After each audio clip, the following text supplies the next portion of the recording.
MLA হতে চাও নাকি? ইয়েস। ওর জন্য অ্যালবাম দেখিয়ে কোনো লাভ নেই বাবা। মানুষের সাপোর্ট আছে তো।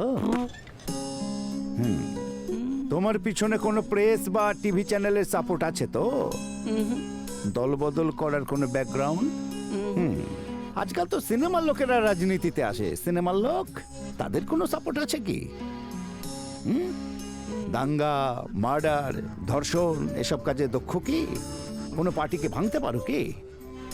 নির্লজ্জের মতো এখান থেকে ওখানে লাফাতে পারো তো? সেটাও নয়। জাতির নামে, ধর্মের নামে, ভাষার নামে পাবলিককে খেপিয়ে তুলতে পারবে তো? তোমার গ্র্যান্ডফাদার কিংবা তোমার ফাদার, তাদের কোনো পলিটিক্যাল ব্যাকগ্রাউন্ড আছে কি? হ্যাঁ, এসব তাহলে ছাড়ো। এই স্টেটের কোনো মিনিস্টারের সঙ্গে কিংবা তার কোনো ছেলের সাথে বন্ধুত্ব আছে কি? কিংবা এলাকায় কোনো পার্সোনাল গুডউইল আছে কি? হ্যাঁ,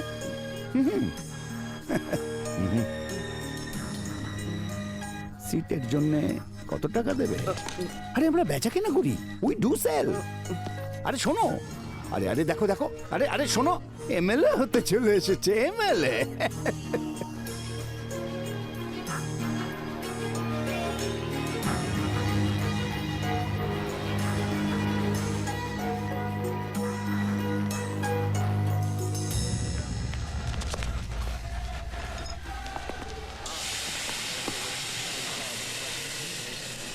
দাদা বিরিয়ানি খাও।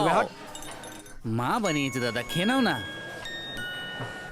এই তো ভাই বিয়ার সামনে এখান থেকে। কি হয়েছে দাদা, এত রেগে গেছো কেন? ও প্রত্যেক পার্টি অফিসে গিয়েছিল, সবাই ওকে না বলে দিয়েছে। আরে সেই পলিটিক্স জন্যই তো রাগ হয়েছে। সত্যিই নোংরা। বলে এক করে আর এক, সবাই হলো মিথ্যাবাদী। ভাই এই পার্টি ছাড়াও তুমি ইন্ডিপেন্ডেন্ট যাও। ইন্ডিপেন্ডেন্ট? আরে ভাই আজকাল সবই ইন্ডিপেন্ডেন্ট পার্টি, জানিস? ঝাড়খণ্ড, রাজস্থান, কর্ণাটক সব জায়গায় ইন্ডিপেন্ডেন্টরা জিতেছে, রাজত্ব করছে। সিঙ্গেল যদি যাই তাহলে পাবলিকের সাপোর্ট? আরে পাবলিককে ধরতে গেলে নিজের পার্টি কর। পতাকা তোর, চিহ্ন তোর, আইনও তোর, পুরো পার্টি তোর মুঠোর মধ্যে থাকবে। আরে কি বলেছিস ভাই? পলিটিক্সে এরকমও হয় নাকি? ব্রিটিশ আমলেও গান্ধীজি একা বলেছিল ভারত মাতার জয়। কি হলো? সারা দেশ ওর সঙ্গেই জয় বললো। অন্ধ্রের কথা যদি বলিস, এনটিআর পার্টি করেছে, আর তাতে কি হলো? স্টেটটাই ওদের হয়ে গেল। সুপার আইডিয়া, আমরাও পার্টি তৈরি করব। তারপরে কি করব? মাইক নিয়ে অন্য পার্টির লোক চোর আর আমরা ভালো, এটাই বলবো। শুধু তাই না দাদা, বাস ticket, train ticket, airplane ticket, চাল, বিরিয়ানি, তেল, নুন, সবজি, সর্বোপরি ঘর, বাড়ি, গাড়ি, ওয়াটার বিল, ফোন, হসপিটাল বিল, ইলেকট্রিক বিল, তারপর সোনা, রূপো, চাকু, ছুরি, যা কিছু আছে সব ফ্রি ফান্ডে দেবো, এটা ডিক্লেয়ার করে দাও তুমি। এই সব কিছুই ফ্রিতে দিতে হবে? পাবলিক রাজি হবে? আরে পাবলিক হচ্ছে পাগল, ফ্রিতে কিছু পেলে লাইনে দাঁড়িয়ে পড়ে, ভোট দেওয়ার জন্য লাইন দিয়ে দেবে। তুই জিতে যাবি। জেতার পরে এইসব দেওয়ার জন্য টাকা কোথা থেকে পাবো? সরকারের কাছে আমাদের টাকা রাখা আছে ভাই। প্রথমে আমরা নেবো, বাকিটা পাবলিকের জন্য। ব্যাস, আমাদের গ্যাং পুরো সেটেল। সবার নিজের নিজের গাড়ি থাকবে, সবার নিজের নিজের বাড়ি থাকবে, একদম ফুল সেটেল। আমাদের ঝুলি ভরে যাবে। এই আমাদের দেশের নেতা জিন্দাবাদ। দেশের নেতা জিন্দাবাদ। আমাদের দেশের নেতা দেশের নেতা। না বিয়ার নাও, বিয়ার খেয়ে তোকে তো- নাও। কেন খেয়ে নাও, শুকনো কেন শুকনো খাচ্ছ শুকনো শুকনো? গুরু? আমার লাগবে না। আমি ভাবছিলাম যে আমাদের দলের কি নাম রাখবো। আরে এতে এত ভাবার কি আছে, যা খুশি একটা নাম রেখে দিলেই হলো। হ্যাঁ, নাম রেখে দাও বিরিয়ানি পার্টি, সবাই খায়। ঠিক ঠিক। তাহলে ভেজিটেরিয়ান ভোট একটাও পাওয়া যাবে না। ভাই আমরা যদি বিয়ার পার্টি রাখি, মহিলারা আসবে, জুতো পেটা করবে। ভাই আহা, জঞ্জির থেকে দিবার, তারপর নিজের চেষ্টায় ভগবান থেকে ওই পা হয়েছেন অমিতাভ বচ্চন। এই বিগ বি পার্টি। সেটা লেট হয়ে গেছে। বহু বছর আগে রাজনীতিতে গিয়েছিল, কেটেও পড়তে হয়েছে। তাহলে আমার প্রিয় সর্দার, ছয় মারার বাদশাহ, লাফটার চ্যালেঞ্জের জাজ, ওই নবজাত সিধু, ওই সর্দার পার্টি। আরে ও তো প্রথম থেকে একটা পার্টির এমপি ছিল। আর কোন সেলিব্রিটি বাকি নেই রে, কোন না কোন পার্টিতে ঢুকে পড়েছে। তাহলে এবার তুই বল। খারাপ ভালো সব পাবলিককে রক্ষা করে যে ভগবান।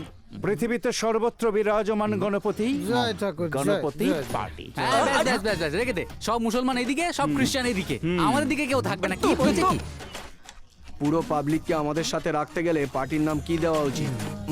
এই এর মাথায় তো দেখছি পার্টি তৈরি করার ভূত চেপে কি বসেছে। বলছো দাদা? রাজাদা সিএম হলে তো তুমি ডেপুটি সিএম হবে। এখনই তুমি রাজাদাকে উস্কাচ্ছ, পরে আবার বদনাম করছো। কি বলছো কি তুমি? বুঝতে পারছি এইদিকে। না। উনি কে?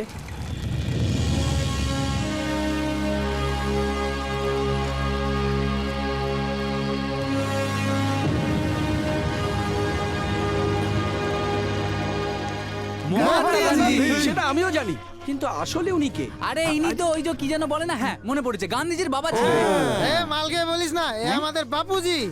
তুই ঠিক বলেছিস। চুপ কর মূর্খের দল। তোদের সঙ্গে থেকে আমিও মূর্খ হয়ে যাচ্ছি। ইনি কোনো এলোমেলো লোকের পিতা নন, ভারতবর্ষের পিতা, রাষ্ট্রপিতা, ফাদার অফ দ্য নেশন, ব্রিটিশদের তাড়িয়ে দেওয়া মহান পুরুষ মোহনদাস করমচাঁদ গান্ধী, মহাত্মা গান্ধী। উনি যদি এতই মহান, তাহলে এইভাবে হাওয়া খাওয়ার জন্য কেন দাঁড় এমনি এমনি করিয়েছে? হাওয়া খাচ্ছেন না, সব টাকাতেই তো ইনি। হ্যাঁ, ইনি আছেন তাই না? সব নোটের উপর এনার ছবি আছে তাই না? তাছাড়া এনার নামেই পার্টি করব, তাহলে সমস্ত পাবলিক আমাদের সাপোর্ট করবে, কি বলিস? দাদা যাই সত্যি বলো, বলছি, কি কি আইডিয়া idea খুঁজে গুলো। বের করেছো দাদা। আরে দারুণ আইডিয়া। আমাদের পার্টির নাম হলো মহাত্মা পার্টি, বাহ, বাহ, আর বাহ, আমাদের বাহ। পার্টির বাহ, চিহ্ন বাহ, হলো বাহ। মহাত্মা গান্ধী। মহাত্মা পার্টি জিন্দাবাদ। Mahatma party Mahatma party Mahatma party Mahatma party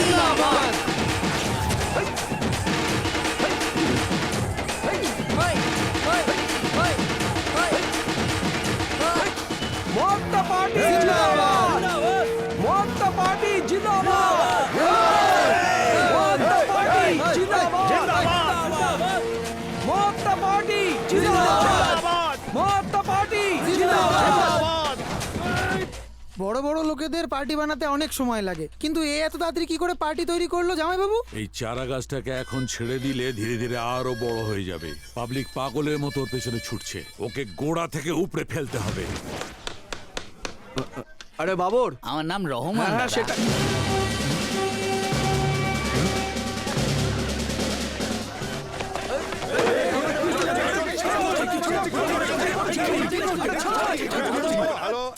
hello, এটা কি?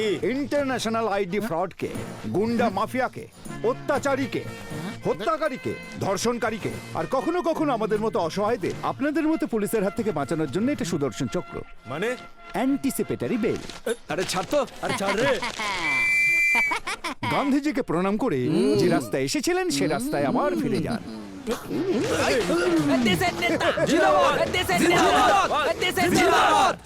রাজার বেল করি আমি কোনো দোষ করিনি ড্যাডি। ঠাকুরদের মতো লোকদের সাথে মেলামেশা করে আপনি নিজের মান সম্মান খুইয়েছেন। পরিবারের জন্যই টাকার লোভে নিজের সম্মানকে ফাঁসি কাটে ঝুলিয়ে দিয়েছেন। বাঁচার জন্য এতটা নিচে নামতে পারেন আপনি? এই জন্যই সমাজটা আজ ওলট পালট হয়ে যাচ্ছে। আমাদের দেশে নীতি ন্যায় সেই শ্রী রামচন্দ্রের যুগ থেকে চলে আসছে, কিন্তু আজ এই ন্যায় নীতি কেউ পালন করা নেই বলে দেশটা বরবাদ হয়ে যাচ্ছে। এই কথা তো গান্ধীজি অনেক আগেই বলে দিয়েছেন ড্যাডি। রাজার উপর আমার ভরসা আছে ড্যাডি। একদিন না একদিন ও আমাদের সবাইকে ঘুম থেকে জাগিয়ে ন্যায়ের আলো দেখাবে। সেদিন লজ্জায় মুখ ঢাকতে হবে। এগুলো ভাষণ দেওয়ার জন্য ঠিক আছে, যে জনতার জন্য কিছু করতে চায় সেই জনতাই ওর জীবন মরণ সমস্যা করে দেবে। সত্যি এটাই যে তুই যে কাজটা করেছিস তার জবাব ঠাকুর সাহেবকে আমাকে দিতে হবে। হ্যাঁ রে মা, কপাল তো আমারই খারাপ।